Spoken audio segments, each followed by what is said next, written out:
Atceraties laikus, kad skolās un bērndārzos visus bērnus regulāri attārpojam. Tad arī pastāvēja tāda profesija kā parasitologi. Kaut kur vēl noteikti arī pastāv, bet ļoti reti, kad dzirdēts ir. Profilakse bija obligāta mūsu veselības sastāvdaļa.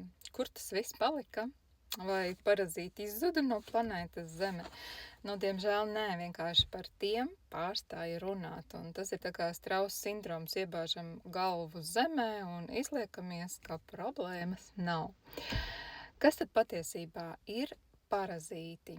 Tulkojumā no grieķu valodas parazīts nozīmē tas, kurš ēd pie cita galda, jeb dzīvo uz cita rēķina principā.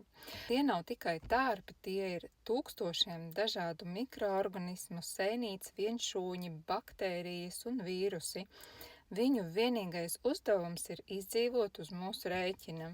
Tie ne tikai apēd mūsu labākos vitamīnus, minerālvielas un dārgos uztura bagātinātājus, ko jūs lietojat, bet pretī izdala mūsos toksīnus. Kādus tieši toksīnus, par to pastāstīšu 3. sērijā. Tieši parazīti bieži ir iemesls tavam nogurumam, neskaidrojamām alerģijām, ādas problēmām vai tai nepārvaramajai kārai pēc saldumiem.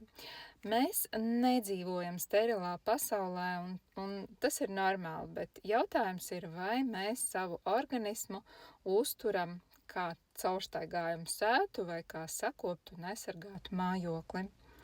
Seko man, jo nākamajā video es pastāstīšu, kur tieši viņi rodas un kā tie nemanāmi nonāk mūsos.